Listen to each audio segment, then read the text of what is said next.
I know you guys have been waiting for this. Mafia recommendations are my most popular videos here on my channel, and I've spent years reading mafia romances, curating my favorites, and giving you guys recommendations. I have an entire mafia playlist that I'll link at the end of this video and also in the description box if you're curious. I love the mafia trope. I actually got a comment on one of my old mafia videos a few weeks back, and it was some person that said, like, I bet you're one of those chicks that like gets online and pen pals with dudes in prison. No, I don't. I will just say right now, I've never done that. I'm off the market. But yes, I love the criminal life. I don't know what it is. It is just so sexy. A man that's gonna break the law. What? Are you gonna break the law while you blow my fucking back out? We are all fun and games over here. I do not, like, obviously support the mafia. I do genuinely find it super fucking sexy. Money, power, violence. There's something twisted up here. We all know this. Before we get into the video, I am actually really sick right now, but I didn't want to postpone this video any longer because I've been dying to film this and to give you guys these recommendations because they are fire. Some books I, have recently read that are in the mafia trope I haven't liked, but we're going to talk about it. So I hope you enjoy. Thumbs this video up if you already are enjoying it. Subscribe if you're new here because I'm a fun fucking time. The first book I want to talk about is The Devil of Dublin. This has been on my TBR for so long, and I'm actually in my audiobook era. What the fuck? Usually I don't listen to audiobooks. I'm more of a visual girl. Like, I like to read and then conjure up my own kind of like, idea of what the characters sound like. And I feel like when you listen to a book on audio, you're hearing their voice. It messes with my vibes. But I actually listened to this and I really loved the audio experience that I had with this book. Now, The Devil of Dublin was an interesting book because usually I don't gravitate towards the Irish mob if we're talking mafia romance novels. Why? I don't know. I feel like I'm cheating on my Irish ancestors because I don't particularly like the Irish mob romances that I've read like I do the Russian or the Italian or even the Cartel. Anyway, The Devil of Dublin started off really strong, okay? So we've got this girl who is American, but she's American born, but she's Irish, and she goes to Ireland like every year to see her grandfather, and she ends up meeting this boy who is really strange. He's mute. He has a really tragic backstory, and as kids, they form this really beautiful bond, and it's just this like really swoony, sweet time. And every year he waits for her, and then one year she doesn't come back. So the first half of the book is them as kids. No mafia is mentioned whatsoever until she stops visiting Ireland and comes back years later, and time has passed. She's grown, he's grown, and we find out that he is now in the mafia, well, in the Irish Brotherhood or whatever you want to call it. And he swoops in and saves her day when something goes down with her and her current partner. I really loved where this book was going until we did a time jump. I'm not a massive fan of time jumps. I feel like it can be quite a lazy way to escalate a story. And I tend to always fall in love with one time period more than the other, and that was the case with this. Like, I really loved the beginning of this story, and then when the time jump happened, I feel like I lost a lot of chemistry between the two characters, and I don't feel like I got enough of the MMC being in the mafia. For me, it just lacked that like kind of glamorous mafia style that I'm so used to. So that was a bit of a downer. This would have definitely been like a 4 to 5 star read if it wasn't for the time jump. I just felt like the first portion of the book was really well written, a lot of chemistry, tension. I really fell for the characters, and then it was just like, now he's in the mafia and they're on the run and this is all happening. These characters had a lot of sexual trauma, the FMC and the MMC, and a lot of that topic and those issues were skimmed over. So I liked it, but I wasn't like obsessed with it. I know there's a lot of people out there that did really love this book. I am eyeing off the second book in the series as well, but it was a nice different take on the mafia. I just didn't get a lot of that heavy kind of mafia vibe. And if I'm reading a mafia romance, I want to go in, you know what I mean? Like I want all the gritty details of the mafia and I want to feel like I'm reading a mafia romance, and I just didn't quite get that with this one. This next book is a trilogy. So we've got 3 books and it's by Shonora Williams, and I believe that this came out years ago. The first book is called Passion Venom, and this is actually a cartel romance, which I absolutely fucking love. There is not enough cartel romances on the market, and I don't know why. Like I feel like the Italian mafia and the Bratva get so much love in the romance genre, but not the cartel, and I fucking just froth. I love a cartel romance, and this one hit so fucking well. Like, oh my god, it was so good. I ate this whole trilogy up within a 48-hour time frame. I lost sleep. I was just like totally invested. Now the thing is with cartel romances, they are a little bit more on the extravagant kind of dramatic side, where I find the Bratva or Italian mafia romance books are a little bit more downplayed. This one felt kind of like a movie. So we've got this girl who is actually Italian and her dad is the head mob in America, and she gets married to one of her father's men. So the book opens up with her on her wedding day and she's like so in love with her husband and he's so in love with her, and it's just like this really erotic, like, oh my god, they're married. And they're in Mexico. They get married in Mexico and they're like leaving the venue where they get married, and boom, boom, boom, bitch. Their car gets shot up and her husband gets knocked right in front of her, and then she's kidnapped.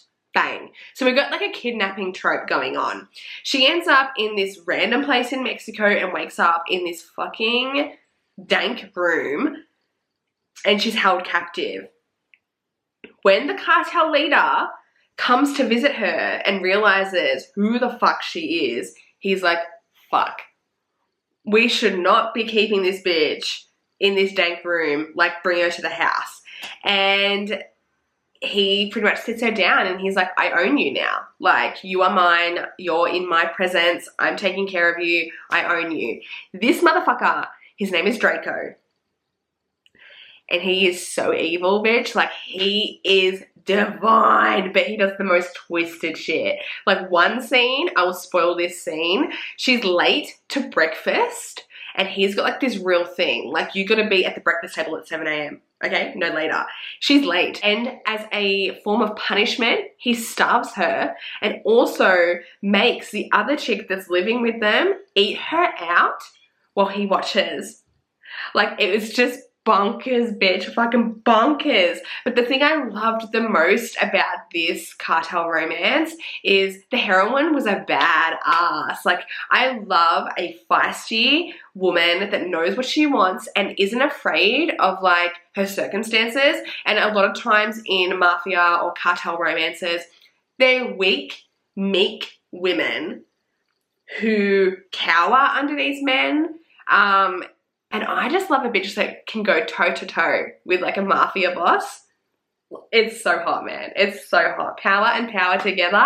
Oh my god. This trilogy gave that to me. It's so good. I don't see anyone talking about it. I know it's an older release, but we need to not sleep on these older releases, girls, because they're fire. Okay, so this next book I actually talked about not long ago in my Mafia TBR video, and it's Nero.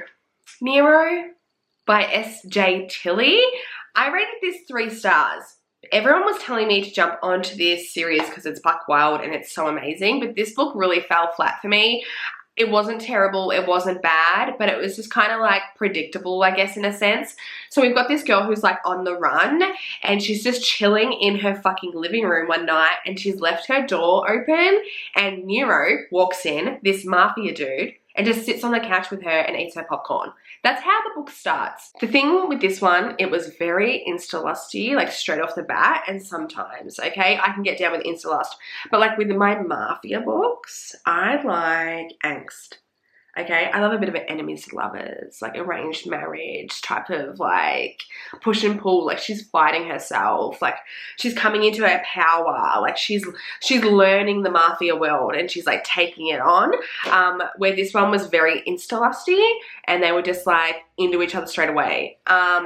Again, not a poor book, just not the best, and it makes me hesitant to read the rest of the series. I love Rena Kent, I do. I love her books, but we all know that she is definitely a hit or miss author for me, and I haven't read her entire backlist, but I read the Monster trilogy, and god fucking damn, this trilogy, hands down, is probably my favorite thing that I have read from Rena in a long fucking time. And this trilogy is to do with the Bratva, which is my personal favorite. Like, I love the Italian mob, but the Bratva, bitch, I don't know what it is. Like, Russian, it gets me going. This was fucking fire, like something that I just have never read before. So we've got Sasha, and she is in Russia. She's Russian, obviously, and this is so whack, but she is pretending to be a man in the Russian fucking military. Like full blown in the fucking Russian military as a man, and she cops a lot of flack in the military, obviously, because she's quite feminine looking and she's not as strong as the other men. So she gets kind of like cornered one day by these three dudes, and Kyril, I don't know how to say his name, but he comes to the rescue and like defends her. She ends up following him and is like, I want you to train me and I want you to help me become stronger. And he's kind of just like, what makes you think that you're worthy? Because he's like this black ops fucking high military dude.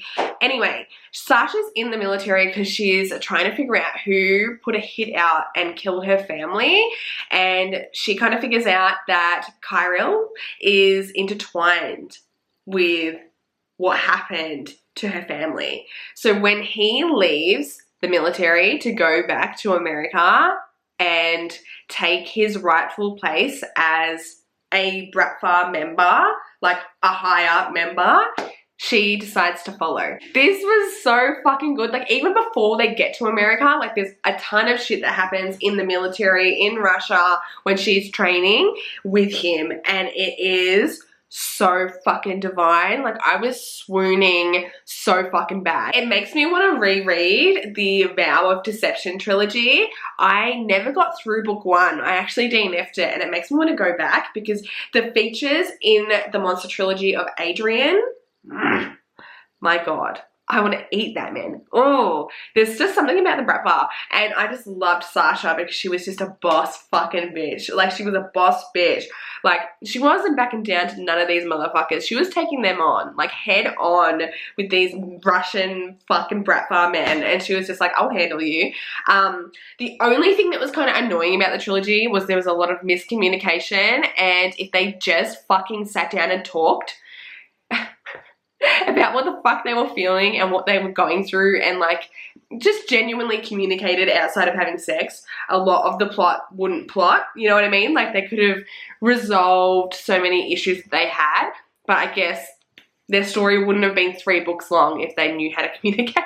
This next author is a new author to me. I have never read anything from her before, and this was actually recommended to me by Jen from the Book Refuge. I decided to pick this up because I was feeling, you know, the Mafia vibe, and Jen had said this was a really good one and she really liked it, and I rated it 3 stars. It wasn't a terrible book whatsoever, but it was very, again, insta-lusty, and I just don't like that in my Mafia books. I'm very particular with insta-lust. Like, sometimes it works in other books, but not in my Mafia books. But I did really love, like, the representation in this book. So we have this girl, she's Russian, and she's actually disabled. Like, she's in a wheelchair. I don't know the particular disability that she has, the name of it, but she's got this particular disability. And she's kind of been like outcast by her family as like a defect. It's so horrible.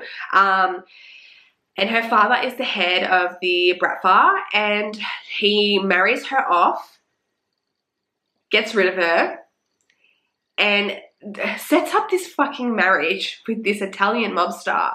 And the MMC just decides to not do any like background check on her, and all the information that he has of her is very little, and he doesn't even decide to meet her first before he marries her. He just marries her to get it over and done with, and then like he's standing at the aisle and she comes down the aisle in a wheelchair, and he's like, ah, and looks at her dad and is like, you fucking left some shit out, didn't you, mate? Anyway, so they get married. It's an arranged marriage trope, and she moves in with him, and he's really standoffish. He's all about like the mob, and he's like, this is just like a facade, this marriage, it's never going to be a real thing. I'll look after you. You'll live here, but like our lives will be separate. Like I'm here to like conquer the world type of thing. But he's like fighting his attraction towards her the entire fucking time. And then she's also very independent with her disability. It brought her such shame in her household with her father that she, just doesn't really ask for help when she needs it. So there's a lot of caretaking scenes. It was a cute, really well written book, especially with the disability feature. But I just didn't really feel the chemistry between them. Didn't feel it. You know how like you read some couples in romance novels and you just like feel it. You're just like, oh my God, they need to fuck like right this second. They need to penetrate right now. This series I've spoken about on my channel already. Like I've done a whole dedicated video, but I didn't mention all the books in that video because I hadn't read them all yet. But Silent Lies, oh bitch, I'm pretty sure this is about the Serbian mafia. So this series, the Imperfectly Perfect series, all the mafias are there, bitch, from fucking Russia, Polish, Serbian. And I love that shit. Like I just love when it's like not just one specific mafia and they all like intertwine and marry each other and it's all like, you know, businessy. This was so fucking good. Again, this MMC is named Draco. Baby boo. He was divine. So the heroine in this book, she actually is really good at speaking different languages, and her Italian mob man says, I need you to marry this dude and get intel for us. So learn Serbian and fucking marry him. And she's like, well, okay. And she's a really interesting character. Like she dresses in these really funky fucking outfits and just weird things. Like pink polka dots and shit. And she ends up marrying this dude. And he, though it's not like sexual straight away, he's just like, you are my wife now. Sleep in my room. I'll take care of you. And it's just a fucking vibe. She like really takes on her role in the family and like gets along with all his men and stuff like that. But he is sus on her. He's like, can't hear. So he's got like a bit of a disability as well. And it's just like, it just adds layers to the relationship. Because there's like really smutty scenes where like she whispers his name and he can actually hear it. And then he's like, say it again. Oh, bitch, I was dying, swooning. Such a good series. I'm so excited for the last book. It's coming soon. It's coming soon. I've been patiently waiting for the last book, but I just cannot wait to read it. Okay, the last Mafia books I'm going to talk about today from a series called The Fallen by Gabriella Sands. Do not fucking sleep on this series. It was so fucking good. Oh my God. And it just gave me like old school mafia vibes. Okay, like really like old money type of vibes. Got Valentina, who is a daughter of a mafia boss, and she fucking runs. You're like, what are you doing, bitch? Do you want to die? She runs. She fucking flees, man. She's like, see ya, I'm out of this life. And she goes to Ibiza. And she's just living her life. She's got fuck all money. I don't even think she has ID or anything like that. Like she just, yeah, she fucking runs because she witnessed something. Anyway, she makes these friends and they're like, oh, you should work for this dude, like this club owner. You should go meet him and get a job. We work there. And he doesn't ask like for, you know, ID and stuff like that. Like he'll definitely give you a job. So she goes to this fucking nightclub and she meets this dude and she's like, give me a job. Not knowing that this motherfucker's in the mafia too. How's that? What are the fucking chances? So she ends up fucking working for this dude and yeah. He's in the mafia too. Okay, he's in the mafia too.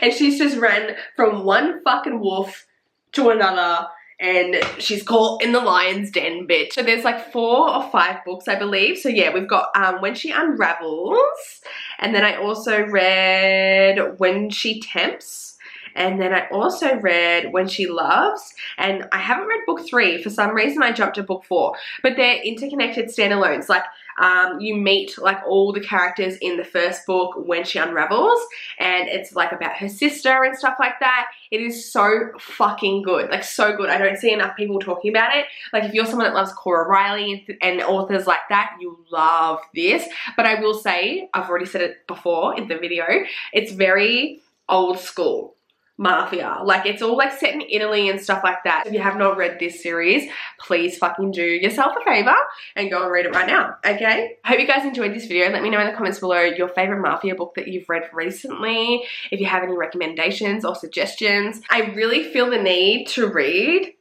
Rena's Vow of Deception trilogy. I know I've tried to read it twice and DNF'd it, but after reading Kyril, or whatever his fucking name is, oh, I feel like I need to read Adrian and like fall in love with him as well. I'm gonna go because I'm so fucking sick, and I'm sorry if this was like low energy. I don't like doing Mafia videos low energy, but I'm ill, okay? My kid just brought another fucking sickness home from daycare. I'm so over it. I've been sick 4 fucking times since July. Like what the hell is going on? What is this? I hope you guys have a good day wherever you are. Thank you so much for watching. It means the world to me, and I'll see you when I'm looking at you next. Bye.